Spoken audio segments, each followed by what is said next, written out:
Un homme d'une cinquantaine d'années vient vous consulter parce que il s'est remis au sport, et notamment particulièrement à la musculation, c'est-à-dire qu'il va faire des pompes et qu'il va pas mal solliciter ses membres supérieurs.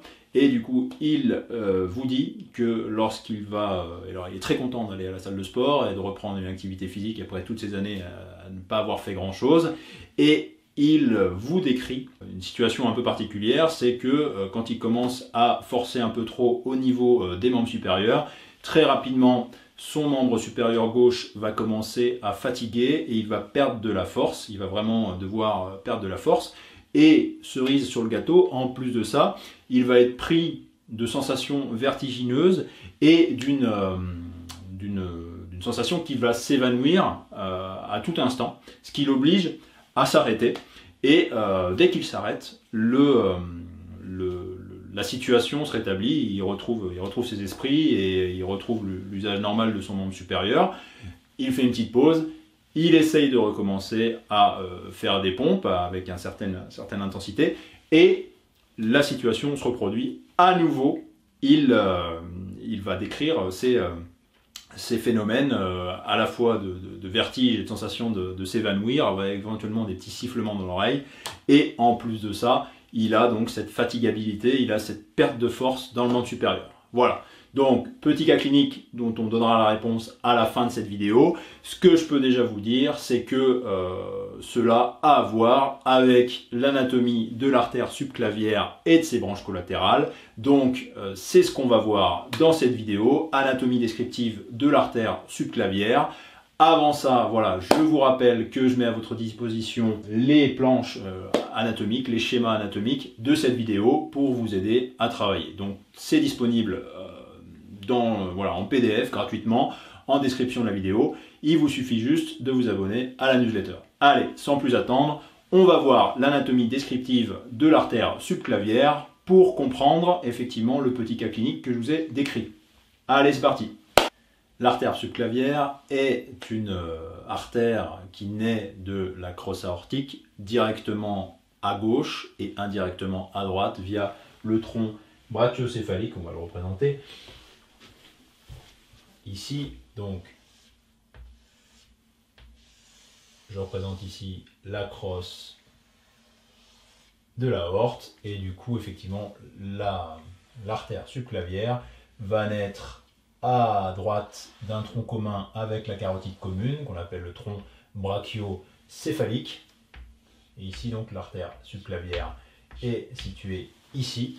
Et ensuite, effectivement, on va avoir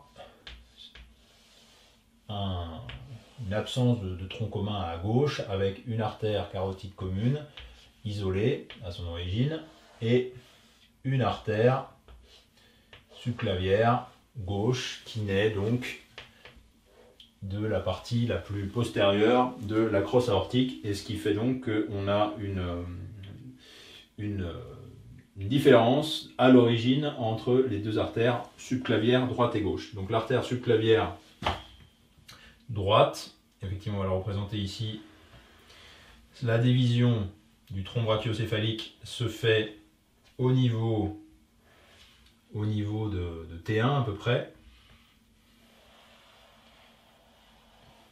Et donc, elle va se diriger en dehors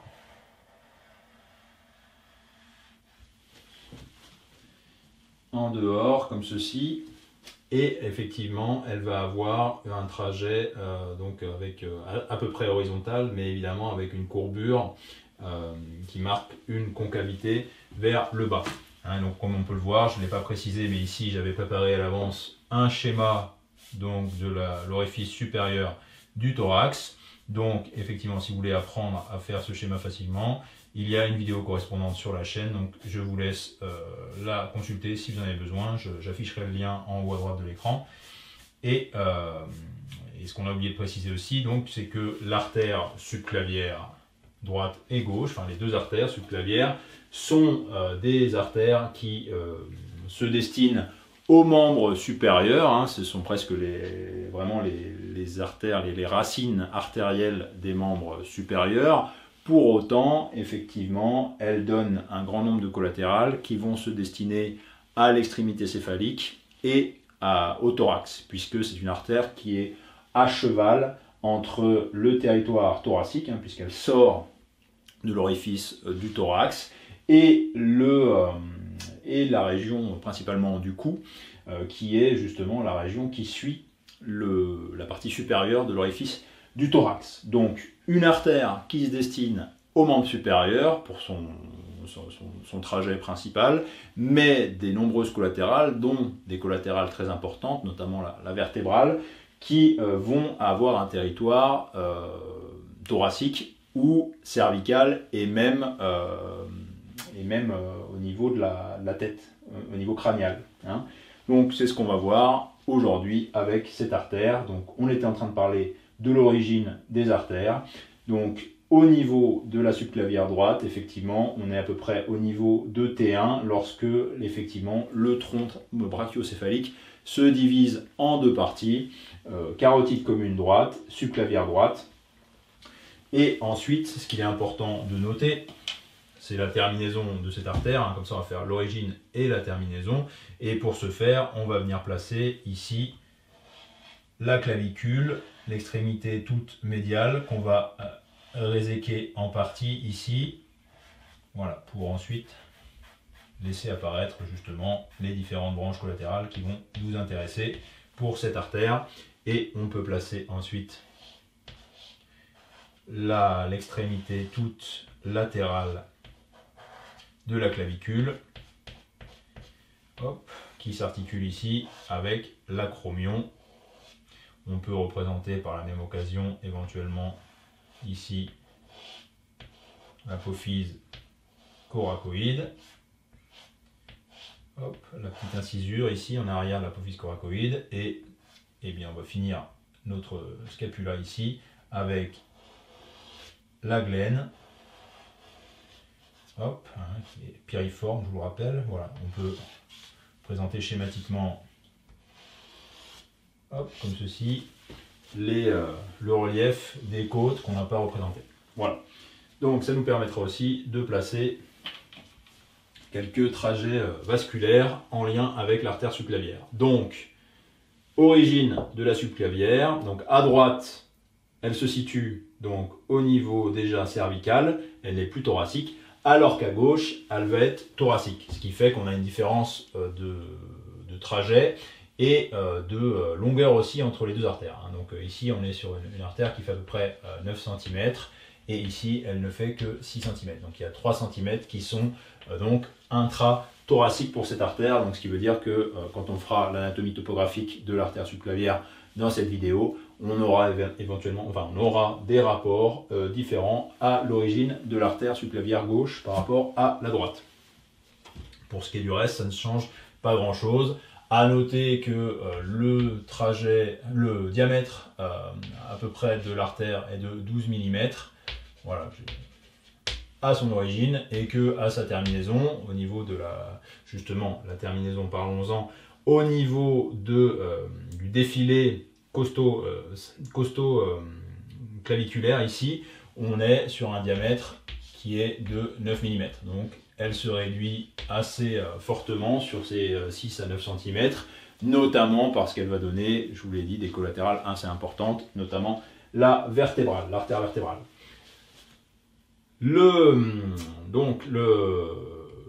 La terminaison, je vous l'ai dit, se fait au bord postérieur de la clavicule ici. On peut marquer ici. Voilà.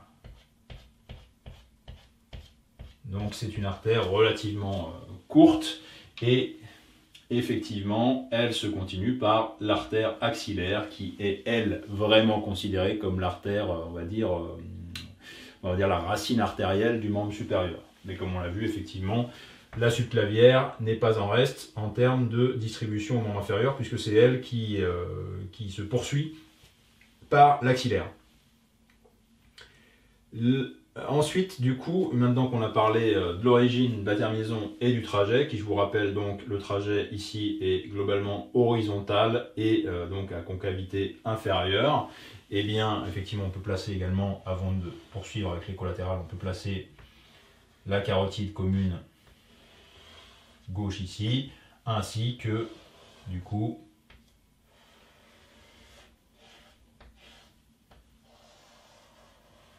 la subclavière gauche, avec sa portion intra-thoracique, ici. Et du coup, on va parler maintenant de la distribution de ce territoire. On a déjà évoqué un petit peu les territoires vasculaires, mais on va le faire maintenant en plaçant les différentes branches collatérales de l'artère axillaire. Et pour bien les situer, on va juste placer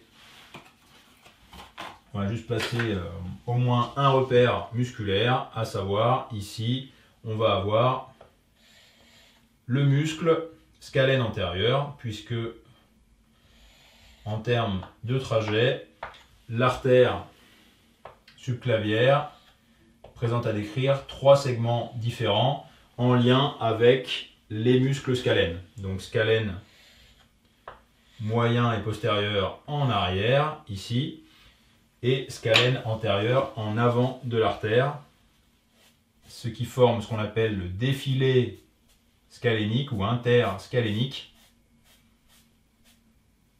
Voilà, ici. Et cette démarcation est importante à plus d'un titre, on en reparlera quand on fera la topographie de l'artère, mais au niveau déjà de la distribution des artères, la majorité des branches collatérales vont naître de l'artère subclavière avant le passage dans le défilé interscalénique. Donc il y aura une seule artère qui ne passera pas qui ne naîtra pas avant mais après le passage dans le défilé interscalénique, c'est l'artère scapulaire poste. Mais toutes les autres vont naître avant. À commencer par la plus importante d'entre elles, tant en volume que certainement aussi d'un point de vue fonctionnel, c'est l'artère vertébrale. Donc l'artère vertébrale va naître, c'est la première à naître de l'artère subclavière, à sa face supérieure, mais légèrement en arrière, puisqu'elle va avoir un trajet ascendant vers l'arrière. Quand on verra l'anatomie, on fera vraiment une vidéo pour l'artère vertébrale, puisqu'elle est très importante pour toute personne qui s'intéresse à la clinique, pour tout futur clinicien. Il faut bien comprendre l'anatomie de l'artère vertébrale pour mieux en comprendre la pathologie et dysfonction, notamment dans les dissections dans la dissection d'artère vertébrale. Donc artère subclavière qui naît, donc qui est la plus importante en termes de volume et certainement aussi en termes fonctionnels, comme je l'ai dit, puisqu'elle va venir constituer le système vertébro-basilaire.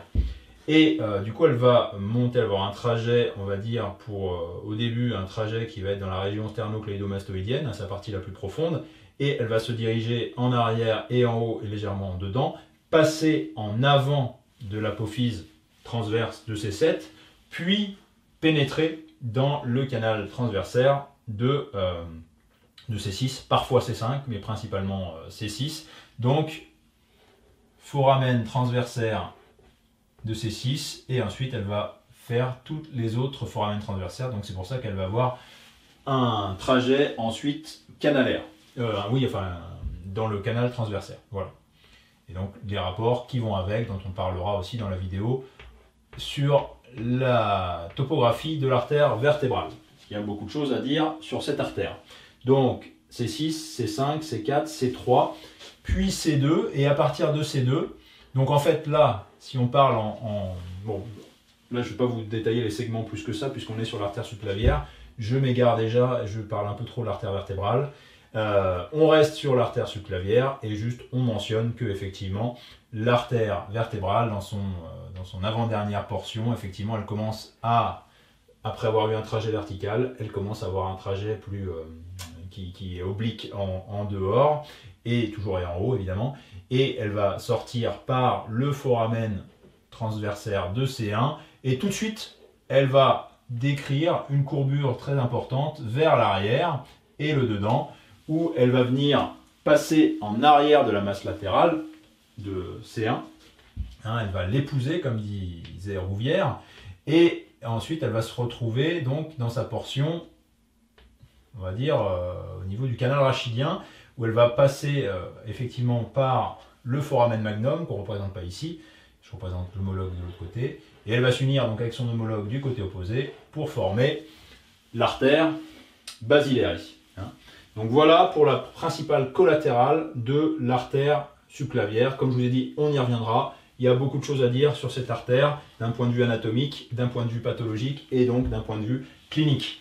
Ensuite, on a une artère, anciennement c'était la mammaire interne et maintenant c'est la thoracique interne ou thoracique médiale, voilà, comme ceci, qui va cheminer à la partie postérieure, enfin à la face postérieure de la partie antérieure du grille costal. Hein. Et elle va cheminer vers le diaphragme, pardon, je vais y arriver. Vers le diaphragme, où elle donnera des rameaux donc, diaphragmatiques, mais aussi phréniques, entre autres choses.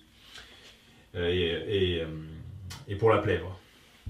Alors, ensuite, on a toujours dans les artères, plus à destination du cou, on va avoir une artère, enfin un tronc commun, entre l'artère cervicale profonde, ici, qui passe donc elle tout de suite en arrière des muscles scalènes, hein, enfin elle passe en arrière effectivement de tous les muscles pour aller rejoindre la partie profonde de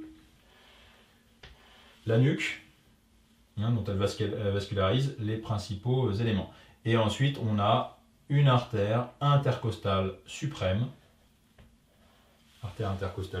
comme ceci, qui va passer, elle, en arrière du dôme pleural et rejoindre les 2 ou 3 premiers espaces intercostaux où elle va donner les premières artères, comme ceci, intercostales, droite ici, hein, puisque les autres seront assurés par des branches en provenance de l'aorte thoracique. Donc effectivement, ça c'est l'artère intercostale suprême et ici c'est l'artère cervicale profonde. Ensuite, juste avant la jonction, juste avant effectivement le passage de l'artère subclavière entre les muscles scalènes, on a la naissance d'un tronc qu'on appelle le tronc thyro-bicervico-scapulaire. Donc ça résume le nom de chacune des collatérales qui sont au nombre de 4. Et du coup, effectivement, souvent, si je vais le représenter de l'autre côté pour plus de clarté, avec effectivement ici le scalène antérieur un peu plus détaillé ici. Donc muscle scalène antérieur ici. Et on va avoir, donc je vous l'ai dit, un tronc commun ici entre les artères donc thyroïdiennes inférieures, donc c'est le thyro du tronc thyro-bicervico-scapulaire. Bicervico, c'est parce qu'il va y avoir 2 artères cervicales, la cervicale ascendante et la cervicale transverse, et enfin scapulaire parce qu'on va avoir l'artère scapulaire supérieure, suprascapulaire. Donc, je vous l'ai dit, on a la naissance de ce tronc, donc avec une artère, là. Il faut la représenter, donc artère thyroïdienne qui va passer en arrière de la carotide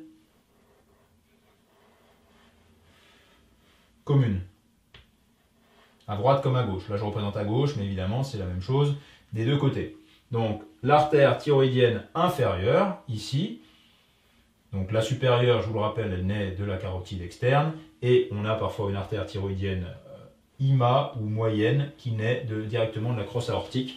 Voilà, mais c'est une autre histoire. Enfin, je l'avais détaillé sûrement dans ma vidéo sur l'anatomie de la crosse aortique. Donc, artère thyroïdienne, artère cervicale ascendante, ici, artère cervicale transverse qui, voilà, transverse, elle porte bien son nom, elle va venir par un trajet assez horizontal, assez transversal, passer en dehors des scalènes pour les contourner et ensuite rejoindre la région de la nuque. Et enfin, on a une artère suprascapulaire qui va rejoindre, et si on le représente ici, on va la représenter ici, la suprascapulaire, elle va passer ici au niveau de l'incisure qui est située en arrière, enfin l'incisure scapulaire ici qui est située en arrière de l'apophyse coracoïde, et elle va passer comme ceci à cet endroit-là. Donc on peut le représenter comme ça, hop, voilà. Donc là, j'ai pas mis le tronc commun ici parce que sinon ça allait faire trop brouillon. Et enfin, dernière collatérale dont on a parlé, c'est la scapulaire postérieure, donc qui va aller rejoindre la face postérieure de la scapula, son bord tout latéral. Et donc effectivement, hop, elle naît comme ceci de la portion rétroscalénique. Donc 3 portions, préscalénique ou intrascalénique, une portion interscalénique, par où vont passer également, je vous le rappelle, les branches du plexus brachial. Donc ça aura une incidence très importante au niveau pathologique, comme on le verra dans la vidéo consacrée à l'anatomie topographique de l'artère subclavière.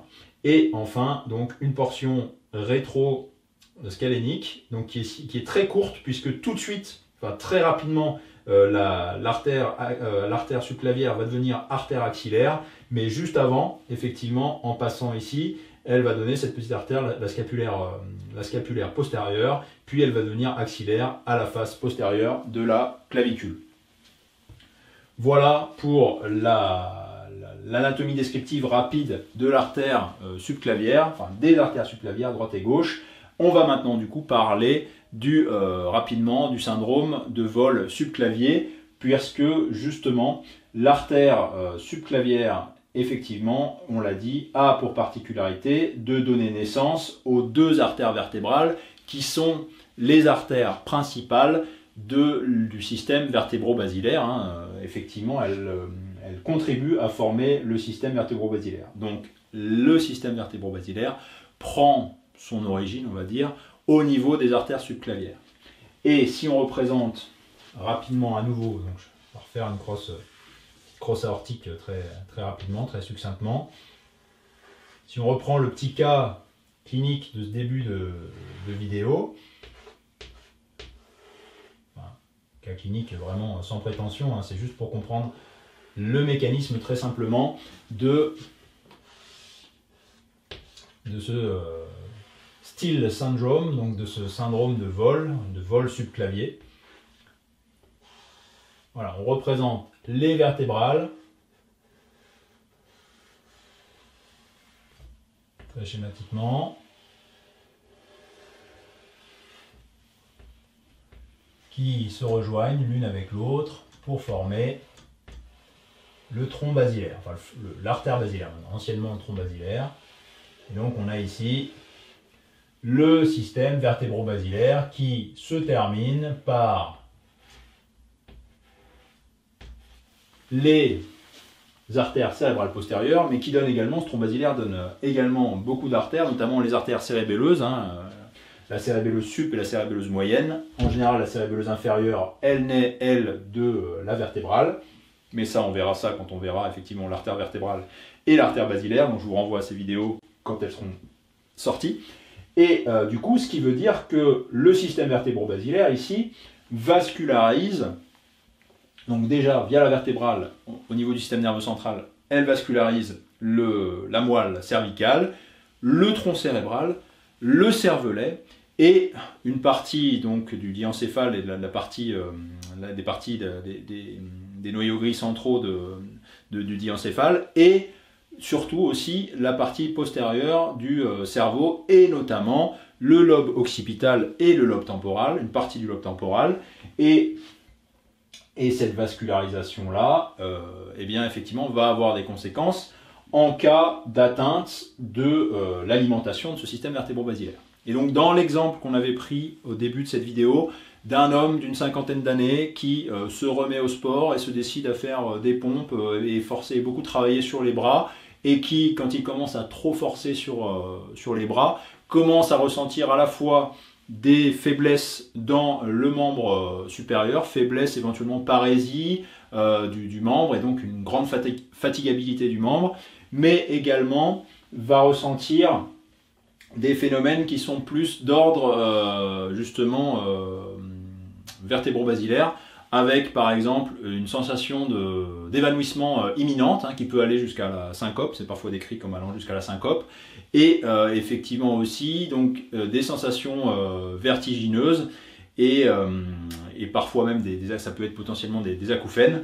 Donc que se passe-t-il pour cet individu? Eh bien c'est très simple, en fait il a une sténose de l'origine de l'artère subclavière gauche, donc sténose qui peut être liée principalement en général à des dépôts athéromateux qui vont venir réduire le débit du sang dans l'artère subclavière. Et on l'a dit, l'artère subclavière, c'est un peu la racine vasculaire artérielle du membre supérieur. Hein. Même si effectivement, quand on étudie le membre supérieur, en général, on commence par l'artère axillaire. C'est un tort. Il faut penser à l'artère subclavière qui est la vraie racine vasculaire du membre supérieur. Et donc, quand l'individu a une activité modérée, le sang qui passe peut être suffisant à vasculariser suffisamment tout le membre supérieur sans répercussion sur d'autres territoires. En revanche, quand il commence à solliciter son appareil musculaire au niveau des membres supérieurs, forcément les besoins en sang vont être accentués. La personne va avoir besoin de beaucoup plus d'apport sanguin au niveau du membre supérieur, surtout s'il pratique une activité telle que la musculation ou autre, et au niveau du membre supérieur. Et en fait, le sang ne pourra pas suffisamment passer par la subclavière qui est sténosée à cause des dépôts athéromateux par exemple, et donc il y a un déficit d'apport sanguin dans le membre supérieur. Et ce qu'il faut bien comprendre, c'est que ce sont les tissus qui commandent la vasomotricité. La régulation du calibre des artères, etc., se fait certes à un niveau central, mais aussi se fait d'abord à un niveau local par les besoins du tissu en sang. Donc quand un tissu a besoin de sang, il se passe des réactions, on va dire, neuro-hormonales locales qui, de proche en proche, vont avoir des réactions sur tout un arbre artériel, par exemple, pour apporter suffisamment de sang au tissu qui en a besoin. Et donc, que se passe-t-il à ce moment-là? Eh bien, on va dire qu'il y a une déplétion artérielle dans l'arbre artériel du membre supérieur, et il y a des adaptations qui se mettent en place, c'est-à-dire que pour compenser les besoins en tissu du membre supérieur lors de l'activité, eh bien, effectivement, on va avoir, donc c'est pour ça qu'on parle d'un vol de sang subclavier, on va avoir une dérivation qui va se mettre en place depuis le système vertébro-basilaire pour alimenter le membre supérieur gauche. Hein. Et évidemment, cela va se faire au détriment des deux, puisque les apports de sang ne sont pas comparables entre le membre supérieur et le système vertébro-basilaire, qui représente quand même 20%, on le rappelle. Le système vertébro-basilaire, c'est 20% à peu près des apports sanguins au niveau de la boîte crânienne, au niveau du neurocrâne. Hein. Donc, ces 20%-là, soit vous avez un système anastomotique entre le système vertébro-basilaire et le système carotidien qui est suffisant, et du coup cela peut compenser les pertes au niveau du système vertébro-basilaire, soit ce système, on va dire, anastomotique, hein, le fameux polygone de Willis, le cercle artériel de la base du cerveau, n'est pas assez anastomosé, on va dire, et dans ces cas-là, on peut avoir la situation qu'on a décrite, c'est-à-dire que l'individu se retrouve avec un déficit sanguin à la fois dans le membre supérieur et à la fois au niveau du système vertébro-basilaire, puisque les apports du système vertébro-basilaire ne sont pas suffisants à combler les besoins du membre supérieur, en fonction de l'effort évidemment. Et donc on se retrouve avec à la fois un individu qui va commencer à avoir des faiblesses importantes dans le membre supérieur, et d'une perte de force importante, une fatigabilité importante, puisque les muscles fatiguent vite, puisqu'ils sont dans un fonctionnement globalement anaérobique, donc ils s'épuisent rapidement, puisqu'il n'y a pas assez de sang à parvenir jusqu'à eux. Et en plus de ça, le détournement, le vol de sang subclavier, donc de l'artère subclavière gauche depuis le système vertébro-basilaire, fait qu'on va avoir un appauvrissement de la vascularisation au niveau du tronc cérébral, au niveau du cervelet, au niveau de l'oreille interne, éventuellement au niveau même du cerveau postérieur, on va dire. Hein. Évidemment, il y a pas mal de systèmes d'anastomose, donc on l'a dit, donc via le cercle artériel de la base du cerveau, mais également via aussi les anastomoses corticales, entre la cérébrale moyenne par exemple et la cérébrale postérieure. Mais du coup, la vascularisation, les besoins importants en sang et la dérivation qui se met en place vont faire qu'on va avoir rapidement une ischémie sur les territoires du système vertébro-basilaire, et donc des phénomènes, on va dire, d'insuffisance vertébro-basilaire. Donc vertige, évanouissement ou sensation d'évanouissement imminente, éventuellement des acouphènes, peut-être même des petites altérations du champ visuel. Évidemment, tout ça ne dure pas très longtemps. À partir du moment où l'individu arrête l'effort, eh bien, la circulation sanguine se rétablit et le sang revient à nouveau au niveau du système vertébro-basilaire pour assurer le fonctionnement correct, optimal du système nerveux. Donc voilà, c'était une description très rapide du syndrome de vol de sang subclavier. En général, c'est quelque chose qui est décrit comme assez asymptomatique. Là, j'ai fait exprès de vous donner une forme assez symptomatique pour illustrer ce mécanisme qui nous permet de relier une structure anatomique, l'artère subclavière, à une pathologie ou un syndrome ou quelque chose qui a un intérêt d'un point de vue clinique, puisque l'idée, c'est de faire de l'anatomie en lien avec la pathologie, la clinique, etc., pour que ça ait un réel intérêt pour vous d'apprendre ces structures-là. Voilà. Donc, je vous remercie de votre attention.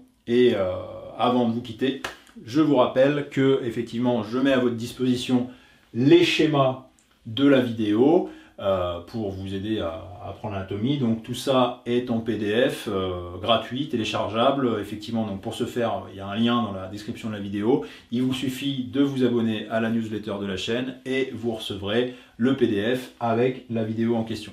Voilà, je vous rappelle également que vous pouvez accéder à mon espace, on va dire, où je mets beaucoup de ressources pédagogiques en ligne. Donc n'hésitez pas à vous abonner si ça vous intéresse. Voilà. Et quant à moi, je vous dis à la prochaine. Allez, ciao!